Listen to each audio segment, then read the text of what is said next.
مولاي يا مولاي يا مولاي يا مولاي مولاي يا مولاي صل على محمد. الشيطان الرجيم. بسم الله الرحمن الرحيم. الحمد لله رب العالمين، ثم الصلاة والسلام على سيدنا ونبينا ومولانا بالقاسم محمد وآل بيته الطيبين الطاهرين المعصومين المنتخبين الميامين. أما بعد، قال سبحانه تعالى: لقد خلقنا الإنسان في أحسن التقويم. درود پڑھیں محمد و آل محمد. عزیزان گرامی، آپ کے سامنے ان ایام میں جس موضوع کا انتخاب کیا وہ موضوع تھا سعادت کیسے حاصل کریں، اور اس موضوع سے متعلق ایک دو باتیں آپ کے سامنے بیان کرنا ہے. وہ اس لیے کہ شاید خواتین سے یہ سوال آیا تھا کہ سعادت سے مراد کیا ہے یا سعادت کیسے حاصل کریں. موضوع تھوڑا مشکل لگ رہا تھا، تو اس لیے اس کی توضیح تھوڑی سی دے دی جائے کہ سعادت سے مراد کیا ہے. یہاں پر سعادت یعنی وہ شخص، یعنی وہ مقام جو انسان کچھ ریاضت کے ساتھ یا کوئی نیک عمل انجام دینے کے بعد یا نفس کو شکست دینے کے بعد جو انسان جو چیز حاصل کرتا ہے، یوں سمجھ لیجیے وہ سعادت ہے. یعنی سعادت کوئی مشکل چیز نہیں ہے. یعنی آپ دیکھیں، ابھی آج بھی میں دو واقعات بیان کروں گا تو اس سے بالکل اور موضوع واضح ہو جائے گا. یعنی سعادت سے مراد کیا ہے؟ فلاح، کامیاب. کامیاب کون ہے؟ آپ کی نگاہ میں کس سے آپ کامیاب کہیں گے؟ آپ کی نگاہ میں کس سے کہیں گے کہ یہ بہت اعلیٰ مرتبہ پر فائز ہے؟ کیا معیار ہے آپ کے پاس؟ یعنی اس کا مطلب یہ، اگر کوئی شخص، میں نے پہلی تقریر میں کہا کہ اگر کوئی شخص ابھی آپ کے پاس آ کر کہے کہ آج آپ نے افطار میں کیا کھایا آپ کو بتا دے، تو کیا آپ حیران نہیں ہوں گے؟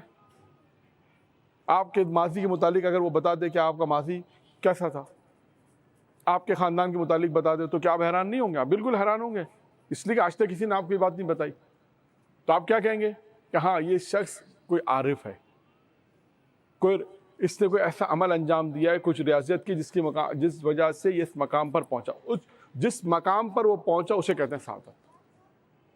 بس سعادت یعنی کامیابی، سعادت یعنی فلاح، سعادت یعنی انسان کوئی بھی ایسا عمل، بالخصوص جو نیک عمل انجام دیے جائیں گے، بالخصوص خواہشات نفسانی، نفس کے مقابلے میں، نفس کو شکست دینے کے مقابلے میں جو انسان کو ایک مقام حاصل ہوگا، جو شاید پہلے بھی ان دنوں میں نے کچھ واقعات آپ کے سامنے بیان کیے. پہلے اسی لیے میں نے اس بات کو واضح کیا کہ پہلے ہم یہ تشخیص دیں کہ سعادت کسے کہتے ہیں. اسی لیے آپ کے لیے پہلے روز میں نے 4-5 واقعات بیان کیے. جناب موسیٰ کا قصہ بیان کیا. جناب آپ مجھے بتائیے کہ سعادت کا مطلب کیا؟ یہی ہے کہ اگر ابھی آپ کے ساتھ یہ معاملہ پیش آئے کہ آپ کہیں جا رہے ہیں، ایک چرواہا آپ کو ملے، کسی شہر سے باہر گیا، آپ نے دیکھا کہ بکری چرانے والا بیٹھا ہوا. آپ نے اس سے کہا، آپ نے اس شہر سے آشنا نہیں ہے، اس علاقے سے آشنا نہیں ہے، آپ نے کہا مجھے پانی چاہیے. اس نے کہا ٹھیک ہے، آپ مہمان ہیں شہر میں، بیٹھیے، میں آپ کو پانی دیتا ہوں، بیٹھیے. آپ بیٹھ گئے، اس نے لکڑی لے کے زمین میں ماری اور پانی کا چشمہ اگر جاری ہو جائے تو آپ کیا کہیں گے؟ فوراً آپ کے ذہن میں کیا آئے گا؟ کون آدمی ہے؟ اس نے کون سا ایسا عمل کیا کہ اس کے ہم مارتے ہیں تو کچھ بھی نہیں ہوتا، یہ مارتا پانی جاری ہو گیا، ہمارا دودھ کی نہر جاری ہو گئی. اس کا کیا مطلب ہے؟ کہ کوئی اس نے ایسا عمل کیا ہے جس کی بنا پر اس میں یہ سعادت حاصل ہو گئی یا یہ کرامت ہو گئی کہ اس کے ایک لکڑی مارنے سے پانی کا چشمہ جو ہے پانی کا جاری ہو گیا، دودھ کی نہر جاری ہو گئی. اسے کہتے ہیں سعادت. یعنی کوئی مشکل نہیں ہے میرے حساب سے، لیکن پھر بھی میں نے بہت کوشش کرتا ہوں کہ موضوع کو بہت آسان کر کے بیان کروں. سعادت یعنی وہ، یعنی آپ یوں سمجھیں گے، سعادت یوں سمجھیں کہ جو انسان، جو مومن خواہشات نفسانی کو شکست دے کر نیک عمل انجام دینے کے بعد، اپنے نفس کو شکست دینے کے بعد جس مقام پر پہنچتا ہے، جو چیز اسے حاصل ہوتی ہے، وہ سعادت. سعادت کہتے ہیں یہ شخص بہت سعادت مند ہے. اچھا اب دنیاوی اعتبار سے بھی ہم کہتے ہیں شاید بہت سے کام ایسے ہیں جو بہت اچھے لوگ کام انجام دیتے ہیں دنیا میں, بہت سے نیک کام انجام دیتے ہیں. بہت سے ایسے کام ہیں جنہوں نے سڑکیں بنا دی, فلاحی کام کر دیے, عمارتیں بنا دی, غریبوں کو کھانا کھلا دیا, بہت سے ایسے کام ہیں. تو آپ کیا کہتے ہیں کہ یہ شخص بہت نیک ہے, ظاہری اعتبار سے اس کے کام کو دیکھ کر کہتے ہیں. کیوں کہتے ہیں کہ اس نے ایک کام ایسا انجام دیا ہے جس سے اس کو کہتے ہیں نیک ہے. اب لیکن کوئی ایسا وہ عمل ایسا نہیں کر رہا کہ جس سے کوئی روحانی مقام حاصل ہو. اب آج سے میں آپ ایک دو جو واقعات جو مجھے بیان کریں اسی سے میں بیان کرتا ہوں تو شاید بات اور واضح ہو جائے گی. ایک نام ہے تاریخ میں اور اہل علم کی کتابوں میں شیخ رجب علی خیاطی. یہ وہ شخص ہے کہ جس کے متعلق لکھا ہے کہ بہت پارسا نیک, اور جب اس سے یہ سوال پوچھا, کیا سوال پوچھا اس سے کہ آپ کی برزخی آنکھیں کیسے کھلیں, یعنی وہی سوال کہ آپ کیسے آپ کی برزخی آنکھیں کھلی اور کس طرح آپ کا امام زمانہ سے ارتباط ہو. یہ سوال جب ان سے پوچھا, لیکن اس سے پہلے میں ان کے دو واقعات بیان کروں گا تاکہ پھر بات اور واضح ہو جائے گی. ان کا ایک واقعہ تاریخ میں یہ لکھا ہے, اہل علم میں لکھا ہے. ان کی ایک کتاب بھی بہت مشہور ہے, میں نے خدا کو پھر پا لیا. اردو میں ترجمہ ہے, اردو میں یہی کتاب ہے, فارسی میں اصل کتاب ہے, اردو میں یہ ترجمہ ہے, میں نے خدا کو پا لیا. اور اس میں انہوں نے بہت سے مجرب عمل لکھے ہیں جس سے انسان اپنے نفس کو طہارت دے سکتا ہے, نفس کی پاکیزگی کے لیے, انسان اچھے عمل تک پہنچنے کے لیے. اب ان کے متعلق تاریخ میں یہ لکھا ہے کہ ایک مرتبہ ایک تاجر ان کے پاس آیا اور آ کر ان سے کہنے لگا کہ مجھے بہت بڑا نقصان ہوا ہے. اچھا آپ مجھے ایک سوال, میں بھی آپ سے بار بار سوال کروں گا, کیوں کہ یہ موضوع ایسا ہے کہ جس میں ہم سوال کریں گے, پھر ایک جواب دیں گے, پھر سوال کریں تاکہ بات اور اچھی طریقہ سے واضح ہو جائے. اب میں آپ سے پوچھوں کہ آپ اپنی زندگی میں اہل علم کے پاس جاتے ہیں, اگر بہت سے لوگ ہیں جنہیں اگر کاروبار میں زیادہ نقصان ہوتا ہے یا نفسیاتی آدمی ہوتا ہے, تو آج کل نفسیات بھی کہتا ہے بچہ بہت زیادہ رونے لگتا ہے تو پھر مولانا کے پاس جاتے ہیں, مولانا بچہ بہت زیادہ روتا ہے. ایسے بھی لوگ ہیں. نہیں, وہ کہ اگر انسان اپنی زندگی میں دیکھتا ہے کہ شاید بیماری زیادہ ہے, پرابلم زیادہ ہے, تو کس کے پاس جاتا ہے؟ ایک اہل علم کے پاس جاتا ہے, عالم کے پاس جاتا ہے, اور اس سے پوچھتا ہے کہ یہ پرابلم مجھے, تو وہ اس کو کوئی عمل بیان کرتا ہے. یہی ہوتا ہے عموماً. اسی طرح ایک شخص اس کے پاس آیا, شیخ علی خیاطی. خیاط کیونکہ فارسی میں خیاط کہتے ہیں درزی کو, تو خیاطی کپڑے سیتا تھا, ٹیلر تھا, کوئی بہت بڑا ایسا کام نہیں تھا, لیکن اپنے نفس کو کیسے پاک کیا میں واقعہ بیان کروں گا, اور بھی بہت سے اس کے عمل ہوں گے, لیکن ایک واقعہ بھی یہ لکھا گیا ہے. اس کے پاس ایک تاجر آیا اور تاجر نے کیا کہا کہ میں نے بہت بڑا نقصان کیا ہے, کیا وجہ ہے؟ آپ مجھے کوئی ایسا عمل, مجرب عمل بتائیے کہ میں اس نقصان سے باہر آ جاؤں, یہ نقصان کو جبران ہو جائے. کہتے ہیں کہ تاجر کی طرف دیکھ کر ایک جملہ کہا کہ تم نے کسی کا مال کھایا ہے. یہ ہے عارف, یہ ہے سعادت. آپ اپنی زندگی میں اگر کسی کے پاس جائیں, اگر آپ سے وہ کہہ دے, آپ گئے, آپ نے کہا کہ مجھے بہت پریشانی ہے, مشکل ہے, وہ اگر آپ سے یہ کہہ دے کہ آپ نے ماضی میں کسی کو نقصان پہنچایا اور آپ نے اس کو اتنا, تو آپ فوراً چونک جائیں گے. اس کو کیسے پتہ چلا اگر میں نے کسی کا مال کھایا, کسی کو نقصان پہنچا, اس کو کیسے پتہ چلا؟ تو کیا مطلب ہے کہ یہ بس یہ سعادت ہے. یعنی ایک شخص, اب ضروری نہیں ہے کہ یہی ہو, اور بھی مثالیں آئیں گے. کوئی یہ کہے کہ مولانا صرف کیا مخصوص نہیں, اور بھی بہت سی مثالیں آئیں گے کہ سعادت کے مقام تک پہنچنا, کامیابی کو حاصل کرنا, کامیابی کے مقام تک پہنچنا. اب آئیے, اس نے کہا کہ تم نے کسی کا مال کھایا. اس نے کہا میں نے کسی کا مال نہیں کھایا. کہا سوچو, غور و فکر کرو, تم نے کسی کا مال کھایا ہے. جو بہت زیادہ غور و فکر کیا, بہت زیادہ غور و فکر, اس کو پھر یاد آیا. ہاں, کیا یاد آیا؟ کہا میں نے مال کا یاد آیا. کہا بالکل یاد آیا. کہا 15 سال 20 سال پہلے والد کا انتقال ہوا تھا, میراث کے اندر اپنی بہن کو حق ہی نہیں دیا. اب 20 سال کے بعد اب نقصان ہو رہا ہے. کیا پتہ چلا کہ کبھی کبھی انسان کو ضروری نہیں کہ اس وقت اگر مال کسی کا کھایا تو فوراً نقصان نہیں ہو سکتا. 10 سال بعد, 15 سال, 20 سال بعد ہو سکتا ہے, اس سے بھی زیادہ. کہا اب یاد آ گیا. کہا وہ جو تم نے اپنی بہن کو میراث میں حق نہیں دیا تھا, یہ اس کی وجہ سے. اچھا, ایک عام آدمی کیسے بتا رہا ہے, کیسے اس کو بتا رہا ہے؟ پتہ چلا ہاں یہ کسی مقام پر پہنچا ہوا شخص تھا. اسے کہتے ہیں سعادت, اسے کہتے ہیں سعادت مندی, بس کامیاب. پھر اس نے کہا جاؤ جا کر اپنی بہن کو میراث دو. پرانا حساب کتاب ہے اس زمانے میں, جیسا آج اگر بحث کریں مولانا, اس زمانے میں ڈالر 12 کا تھا, ڈالر 16-17 کا ہو گیا مثلا, 20 سال پہلے تو اور کم ہوگا. تو اس نے جا کر میراث اس وقت مثلا فرض کریں لاکھ روپے ہوتی تھی, اس نے 3 لاکھ میراث میں 3 گنا زیادہ جو حصہ بنتا تھا اسے 3 گنا زیادہ حصہ اپنی بہن کو دیا. پھر آیا تاج اس عارف کے پاس, پھر اس سے کہا کہ بھائی میں میراث اتنا نہیں, اس سے زیادہ. اس نے کہا نہیں, کام ایسے نہیں چلے گا. کیا مطلب؟ کہا تمہارے کتنے گھر ہیں؟ کہا میرے پاس 5-6 گھر ہیں. کہا بہن کے پاس کتنے گھر ہیں؟ کہا ایک بھی نہیں. کہا ایک گھر اس کے نام کرو پہلے. تو آپ نے دیکھا, یہ وہ شخص ہے جسے ہم کہتے ہیں عارف, جسے ہم کہتے ہیں کہ یہ شخص ہے سعادت مند. یہ شخص وہ ہے جو کسی مقام پر پہنچے. اب اچھا بات کو یہاں پہ میں ختم کر کے چلا جاؤں تو آپ کیا کہیں گے؟ وہی سوال آئے گا, مولانا یہ سعادت اس کو یہ یہاں پہ پہنچا کیسے؟ یہ اصل ہمارا سوال ہے. ان 5 دنوں میں ہماری گفتگو یہی ہے, جو ہم آپ کو مثالیں دیں گے 4-5 دنوں میں, 5 دنوں میں بھی کچھ مثالیں دیں گے کہ یہ مقام ہے اور یہ پہنچنے کا طریقہ کار. کوشش کریں گے کہ دونوں چیزیں ساتھ ساتھ بیان کریں. صرف یہ بیان نہیں کریں گے وہ اس آسمان پہ پہنچا, ہم یہ بھی کوشش کریں گے کہ عمل بھی بیان کریں گے کہ کچھ عمل ایسے ہیں انسانی زندگی میں کہ انسان اس عمل کو اگر انجام دے گا تو ایک مقام تک پہنچے گا. اب انہوں نے کہا کہ جاؤ تم اپنی بہن کا نام مکان کر گا, پھر تمہاری میں مشکل حل کروں گا. پھر اس نے اپنے بہن کا نام مکان دیا, اور بہرحال اس نے مسئلے کو پھر وظیفہ کچھ بتایا کہ اس وظیفہ میں یہ ایک ان کا قصہ. اب ان کا شاگرد بیان کرتا ہے, خود شیخ رجب علی کا شاگرد بیان کرتا ہے کہ ایک مرتبہ میں اپنے گھر آیا تو میری بیوی نے میرے بچے کو بہت مارا. بچہ کتنے سال کا ہے؟ 2 سال کا. اچھا کیوں مارا؟ کہ بچے نے فرش نجیس کر دیا, تو بہت مارا بچے کو. اس کے بعد ریئیکشن کیا ہوا؟ کہتا اس کا یہ میرے الفاظ ریئیکشن کیا ہوا, کیا ہوا یہ کہ اس نے بیان کیا کہ میری بیوی کو 1 گھنٹے کے بعد بخار چڑھا. میں ڈاکٹر کے پاس طبیب کہا لے گیا, ڈاکٹر کے پاس لے کے گیا, ڈاکٹر کے پاس لے کے گیا, لیکن کوئی زیادہ فرق نہیں پڑا, اور خرچہ بھی میرا بہت ہوا. ڈاکٹر کی فیس اس زمانے میں اس نے جو لکھی, پرانے زمانے کا واقعہ, کم چیز تمہارا لکھے کم تمہارا آج فرض کر لیں. غریب آدمی کا اگر مہنگا ڈاکٹر کو نہیں دکھا سکتا, 1000-1500 2000 روپے فیس ہے تو نہیں دکھا سکتا, لیکن بہت مشکلوں سے وہ مثلا گیا اور جا کے اس نے کہا کہ میرے پاس اتنا پیسے نہیں تھے, لیکن میں نے کسی ڈاکٹر کو دکھایا, اور دکھانے کے بعد اس نے کہا ٹھیک, لیکن افاقہ نہیں ہوا, بخار نہیں اترا. پھر دوبارہ ڈاکٹر کے پاس لے کے گیا, اور پھر جو ہے وہ بخار نہیں اترا. اب یہ پریشان ہے, کہتا ہے اس رات اسی دن مجھے شیخ رجب علی کو, اپنے استاد کو گاڑی میں بٹھا کر درس کے لیے لے جانا تھا.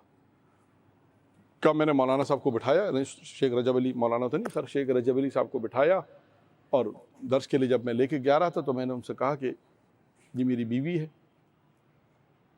کہتے ہیں انہوں نے میری وائف کی طرف دیکھا, بیوی کی طرف دیکھا, یہی کہیں گے, اور کہا کہ بچوں کو اس طرح نہیں مارا کرتے.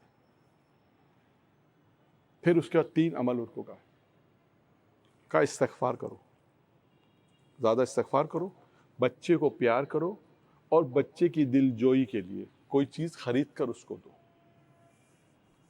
تمہارا جو بخار ہے وہ اتر جائے گا. اس کہتا ہے, شاگرد کہتا ہے کہ ہم نے ایسے ہی کام انجام دیا جو شیخ رجب علی نے کہا تھا, ہم نے بالکل اسی طرح اس کام کو انجام دیا, اس کے بعد اس کا بخار اتر گیا. تو آپ نے دیکھا کہ یہ 2 واقعات کیسے ہیں تاریخ کے, ان کی اپنی زندگی کے ہیں, کہ ان کو کس نے کہا کہ اس خاتون نے بچوں کو اس طرح مارا. اچھا آپ کے ذہن میں سوال آئے گا کیا یہ ممکن ہے؟ یہ ممکن ہے. ایسے واقعات تاریخ میں کئی ہیں. علامہ ہلی کی بھی واقعات آپ کو ملیں گے, اور مختلف واقعات میں اگر ان کو بیان کرنے جاؤں گا تو گفتگو ہماری رہ جائے گی. کوئی یہ اعتراض نہیں کر سکتا کہ کیا ایسا ممکن ہے. بالکل ممکن ہے. تاریخ میں کئی ایسے واقعات اور بھی مجتہدین کے ہیں کہ جن میں اس قسم کے واقعات پیش آئے. اب آئیے ان کا کہ یہ اس مقام پر کیسے پہنچے.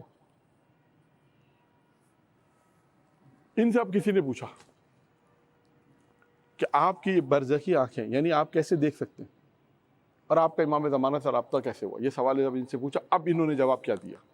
انہوں نے کہا کہ میں جوان تھا, جب میرے جوانی کا قصہ ہے کہ میں 23 سال کا تھا, ایک لڑکی جو ہے وہ میری گرویدہ بن گئی, اور وہ ایک ایسے مقام پر ہماری ملاقات ہوئی, اور ایسے مقام پہ ہم جمع ہو گئے کہ جہاں پر ہم خدا کی نافرمانی کر سکتے، کوئی دیکھنے والا نہیں تھا۔ اب انہوں نے کیا جواب دیا؟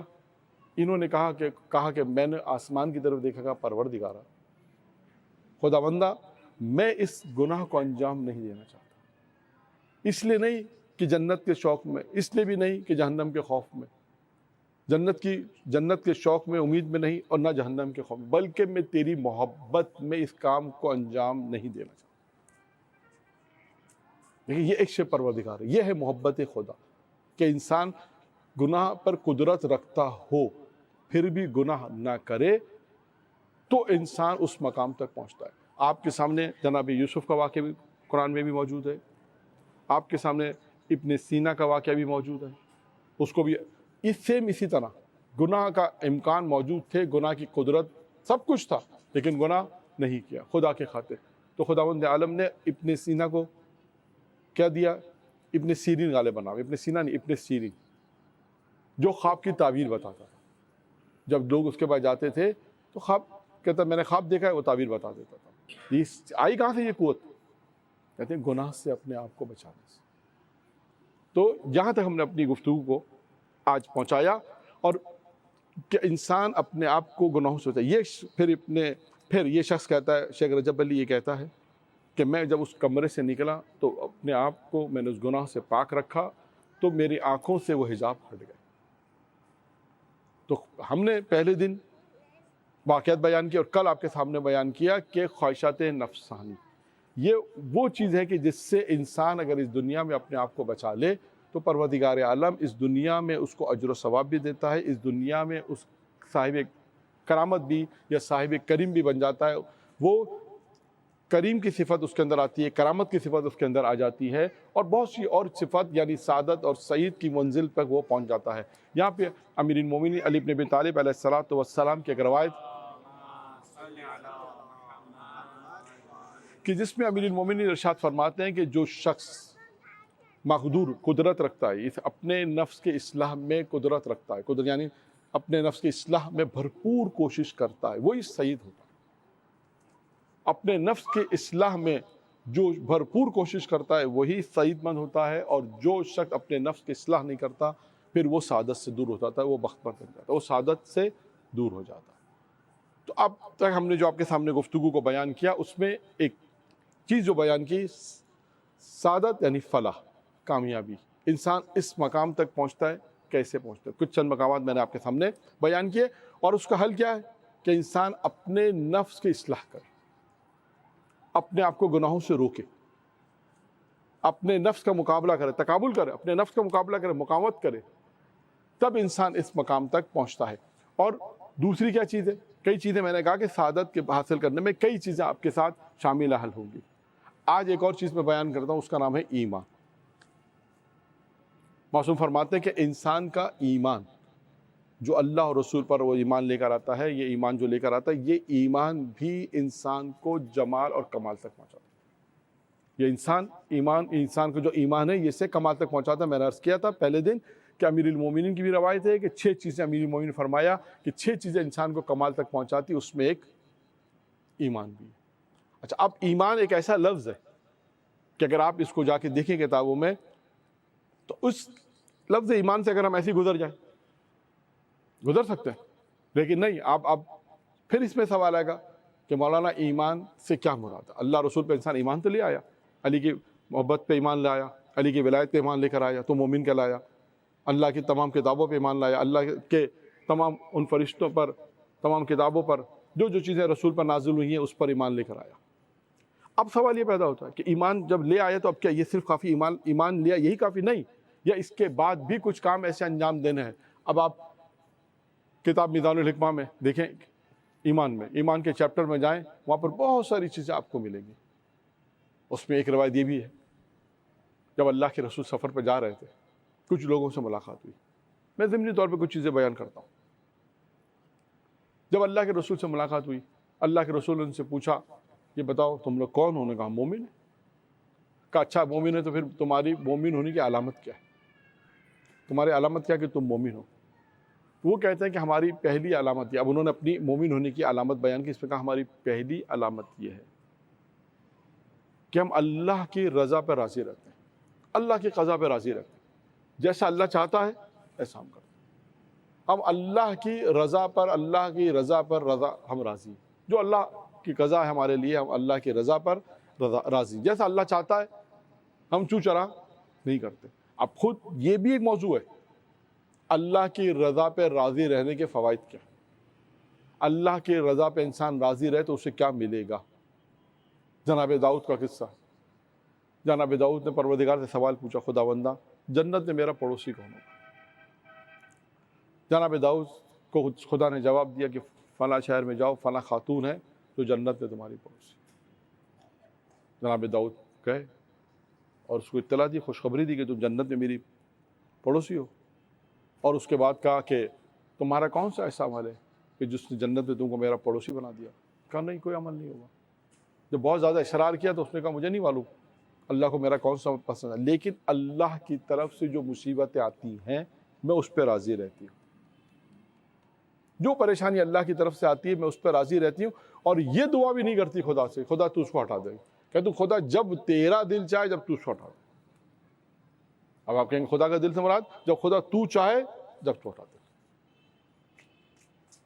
اب جناب داؤد نے کہا تیرا یہ عمل ایسا ہے کہ اللہ کے رضا پہ راضی رہنے کا یہ عمل ایسا ہے جس کی بنا پر جنت، یعنی یہ خود ایک موضوع ہے کہ اللہ کی رضا پہ انسان راضی رہے، مختلف خود ایک موضوع ہے کہ اللہ کی رضا پہ راضی سے کیا مراد ہے، اور اس کے بعد اس کا اجر و ثواب کیا ہے۔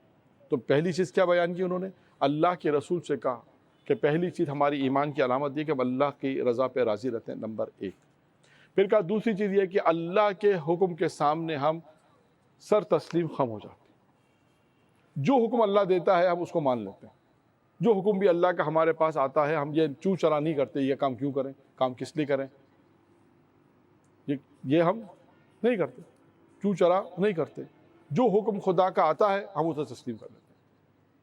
اور تیسرا یہ امر، تیسری چیز یہ ہے کہ ہم اپنے تمام امور اللہ کے سپرد کرتے ہیں، ہم اپنے تمام امور انجام دیتے ہیں، اللہ کے سپرد کرتے ہیں۔ اب اللہ کے رسول نے کیا کہا؟ اللہ کے رسول نے اپنے صحابیوں سے کہا کہ یہ لوگ حکماء اور علماء میں سے ہیں، اور ان کے جو عمل ہے یہ وہ لوگ ہیں جو انبیاء کے قریب ہیں۔ پھر اس کے بعد ان لوگوں سے اللہ کے رسول نے کہا کہ وہ گھر مت بناؤ کہ جس میں تم رہ نہیں سکتے، وہ کھانے مت جمع کرو جو تم کھا نہیں سکتے۔ پھر کہا کہ تم اللہ کا تقوی اختیار کرو، اللہ کا تقوی اختیار کرو، اور تمہیں اللہ کی طرف پلٹ کر چاہتا۔ دیکھا اللہ کے رسول نے انہیں یہ نصیحت کی کہ تمہیں اللہ کا تقوی اختیار کرو اور تمہیں اللہ کی طرف پلٹ کے آنا۔ درود پڑھے محمد و آل محمد۔ تو عزیزان گرامی، یہ ایک ایمان کی گفتگو آپ کے سامنے کہ یہ ایمان اگر انسان کا ایمان ویسا ہوگا جیسا ایمان ہونا چاہیے۔ یہ ایک مثال میں نے آپ کے سامنے پیش کی۔ اب آئیے ایک اور مثال میں آپ کو دیتا ہوں کہ ایمان کیسا ہوگا اللہ پر۔ بہت ساری مثالیں ہیں انسان کا ایمان کتنا مضبوط ہوگا۔ جناب ابو ذر غفاری کا قصہ ہے۔ ابو ذر غفاری نماز پڑھ رہے تھے، اور دوران نماز انہیں یہ خیال آیا کہ ان کی بکریاں تھیں، انہیں ایسا محسوس ہوا، وسوسہ، جیسے شیطان وسوسہ ڈالتا ہے کہ کوئی تمہاری بکریوں کو، یعنی بھیڑیا آ رہا ہے تمہاری بکریوں کو کھا رہا ہے۔